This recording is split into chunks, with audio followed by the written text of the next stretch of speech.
तर बघा मस्त आपली चटणी तयार झालेली आहे। एकदम घट्टपणा आलेला आहे, पूर्ण पाणी याचं आटलेलं आहे। तर आज आपण बनवणार आहोत आंबट, गोड आणि तिखट चवीची चिंच, गूळ आणि पुदिना चटणी। ही चटणी महिनाभर टिकते आणि कोणत्याही जेवणासोबत परफेक्ट लागते।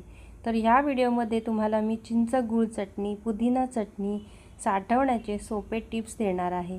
आणि ही चटणी तुम्ही समोसा, वडापाव, भेळ, चाट आणि रोजच्या जेवणासाठी जरी वापरली ना तरीही खूप छान लागते। अगदी महिनाभर टिकेल अशी ही चटणी आहे। तर व्हिडिओ जर तुम्हाला आवडला तर लाईक, शेअर आणि चॅनल सबस्क्राईब करा।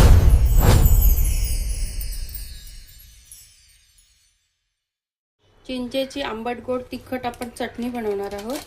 तर त्याच्यासाठी बघा मी हे टोपामध्ये गरम पाणी करायला ठेवलेलं आहे। आता ह्याच्यामध्ये ना आपल्याला चिंच भिजत ठेवायची आहे। तर बघा मी इतकी चिंच घेतलेली आहे ही। ह्या चिंचेचा आपल्याला आता हे गरम पाण्यामध्ये टाकायची आहे। ही स्वच्छ केलेली आहे चिंच। ह्याच्यामध्ये बिया वगैरे काहीच नाही, सगळं काढून घेतलेलं आहे। आता ही छान आपण पाण्यामध्ये भिजवून घेऊया आणि 1 तासानंतर आपण ह्याचा पल्प काढायचा आहे। आपल्याला चिंचेची चटणी बनवायची आहे ना, आंबट गोड तिखट। झाकण ठेवून थोड्या वेळासाठी ही चटणी चिंच आपण भिजत ठेवणार आहोत पाण्यात, गरम पाण्यामध्ये। आता 1 तास झालेला आहे बघा, आपली चिंच मस्त अशी भिजलेली आहे गरम पाण्यात। आपण 1 तासापूर्वी भिजत ठेवलेली।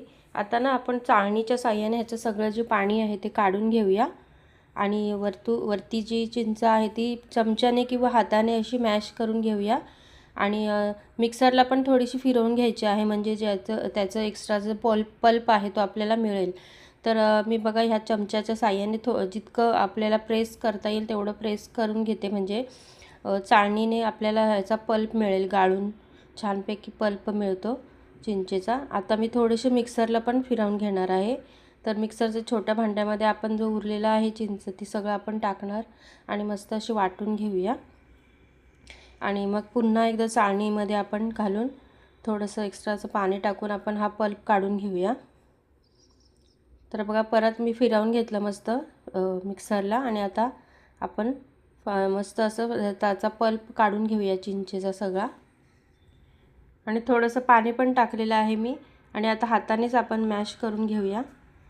चांगला सगळा पल्प निघाला पाहिजे इतका आपल्याला मॅश करायचं, चोथा उरला पाहिजे चिंचेचा सगळा, इतका आपल्याला पूर्ण पल्प काढून घ्यायचा आहे याचा। तर बघा हे सगळं आपण काढलेलं आहे। खाली जो पल्प लागलेला होता चाळणीला तो सगळा आपण हाताने काढून घेत आहोत। सगळा काढून घ्यायचा आणि आता हा चौथा उरला तो फेकून द्यायचा, हा वापरायचा नाही आहे। आता आपला सगळा पल्प निघालेला आहे चिंचेचा। आता हा थोडासा हाताने किंवा चमच्याने तुम्ही मिक्स करू शकता, मी हातानेच करत आहे।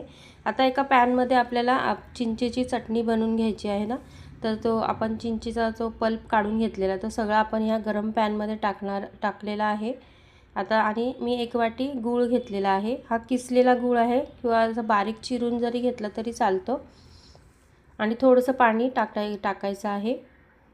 आता हे सगळं गूळ वितळेपर्यंत आपल्याला मिक्स करून घ्यायचं आहे आणि जितकं आपण ह्याच्यामध्ये पाणी वापरलेलं आहे ते पूर्णपणे पाणी आपल्याला सुकवून घ्यायचं आहे, म्हणजे आपली ही जी चिंचेची चटणी आहे ती 15 दिवस महिनाभर टिकून राहील। ह्याच्यामध्ये बिलकुल जास्तीचं पाणी राहता कामा नाही आहे, नाहीतर मग चिंचेची चटणी खराब होऊ शकते। त्याच्याकरता तुम्ही मी जी टिप्स दिलेली आहे ती नक्की वापरा। पाणी पूर्णपणे आपल्याला ह्याचं सुकवून घ्यायचं आहे बघा, या पद्धतीने पूर्णपणे मी गूळ वितळवून घेतलेला आहे। गूळ वितळल्यामुळे चिंचेच्या आपल्या चटणीला कलरही खूप सुंदर आलेला आहे। अजून पण आपल्याला ह्याला घट्ट करायची, अजून ही घट्ट झालेली नाही आहे, थोडंसं ह्याच्यामध्ये पाण्याचं अंश आहे।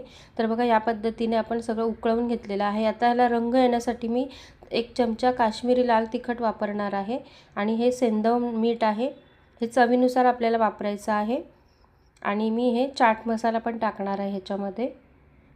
काश्मीरी लाल तिखटमुळे आपल्या ह्या चिंचेच्या चटणीला ना रंग खूप छान येतो आणि सेंधव नमकमुळे मिठामुळे टेस्टही खूप छान लागते आणि टिकूनही राहते आपली चटणी। त्याच्याकरता सेंधव मीठ वापरलेलं आहे। तुम्ही घरातलं साधं मीठही वापरू शकता, म्हणजे अर्धा सेंधव मीठ अर्धा आपलं घरातलं मीठ। तर ह्या पद्धतीने आपण ही चटणी सगळी पूर्णपणे घट्टपणा येईपर्यंत, पाणी ह्याच्यातलं पूर्ण निघून जाईपर्यंत आपल्याला ही चांगली शिजवून घ्यायची आहे। तुम्ही जितकी जास्त शिजवाल जे त्याचं पाणी पूर्णपणे सुकवाल तेवढीच चटणी टिकून राहील. तर या पद्धतीने बघा चटणीला घट्टपणा आलेला आहे. आपण चमच्यामध्ये हे करून बघितलेलं आहे, म्हणजे चटणी आपली ही ऑलमोस्ट तयार झालेली आहे. आता हिला आपल्याला थंड करून घ्यायचे आहे. आता मी तुम्हाला एक शेवटची ट्रिक देणार आहे चिंच टिकून राहण्यासाठी. तर त्याच्याकरता बघा मी गॅस बंद केलेला आहे. गॅस बंद केल्यानंतर आपल्याला चिमूटभर किंवा तुम्ही अर्धा चमचा म्हणजे पाऊण चमचा हे मी हिंग वापरणार आहे. हिंग कोणतंही तुम्ही वापरू शकता तुमच्या घरात जे अवेलेबल असेल ते. तर गॅस बंद केल्यावर आपण हिंग टाकलेला आहे. हिंगामुळे आपली चटणीला छान टेस्ट येते, वास येतो आणि चटणी टिकून राहण्यासाठी पण उपयोग होतो या हिंगाचा. त्याच्याकरता गॅस बंद केल्यानंतर आपण हिंगाचा वापर केलेला आहे. चिमूटभर हिंग वापरायचा आहे. तर बघा चटणीला मस्त असा घट्टपणा आलेला आहे. आता हिला आपण थंड करून घेऊया. आणि आता आपल्याला पुदिना चटणी घ्यायची आहे. तर त्याच्याकरता मी 1 वाटी पुदिन्याची पानं घेतलेली आहे, स्वच्छ धुवून घेतलेली आहेत पुदिन्याची पानं. आणि 1 वाटी पुदिन्याची पानं आणि 1 वाटी आपण कोथिंबीर घेतलेली आहे. 7 ते 8 मिरच्या घेतलेल्या आहेत. अद्रकचा 1 इंच म्हणजे तुकडा घेतलेला आहे अद्रकचा. आणि 1 चमचा मी जिरं घेतलेला आहे. आता ह्याच्यामध्ये रंग टिकून राहण्यासाठी आपल्याला लिंबाचा वापर करायचा आहे. पुदिन्याची चटणी काळी पडू नये त्याच्याकरता आपण 1 अख्खा लिंबू पिळून घेतलेला आहे. आणि याच्यामध्ये मी सेंधव मीठ पण वापरणार आहे. बघा तुम्ही साधं मीठ आणि सेंधव मीठ वापरू शकता. आणि अजून एक टिप्स आहे ती म्हणजे पुदिन्याची चटणीचा रंग हिरवा टिकून राहण्यासाठी बर्फाचे 2-3 तुकडे तुम्ही वापरू शकता. ही मी आम्हाला लगेच एका दिवसात म्हणजे संपली ही चटणी. त्याच्याकरता मी बर्फ वापरलेला नाही आहे, थंड पाणीच वापरलेलं आहे. तर बघा पुदिन्याची चटणी तयार झालेली आहे. आणि आपण जी चिंचेची चटणी बनवून घेतली ती पण थंड करून घेतली.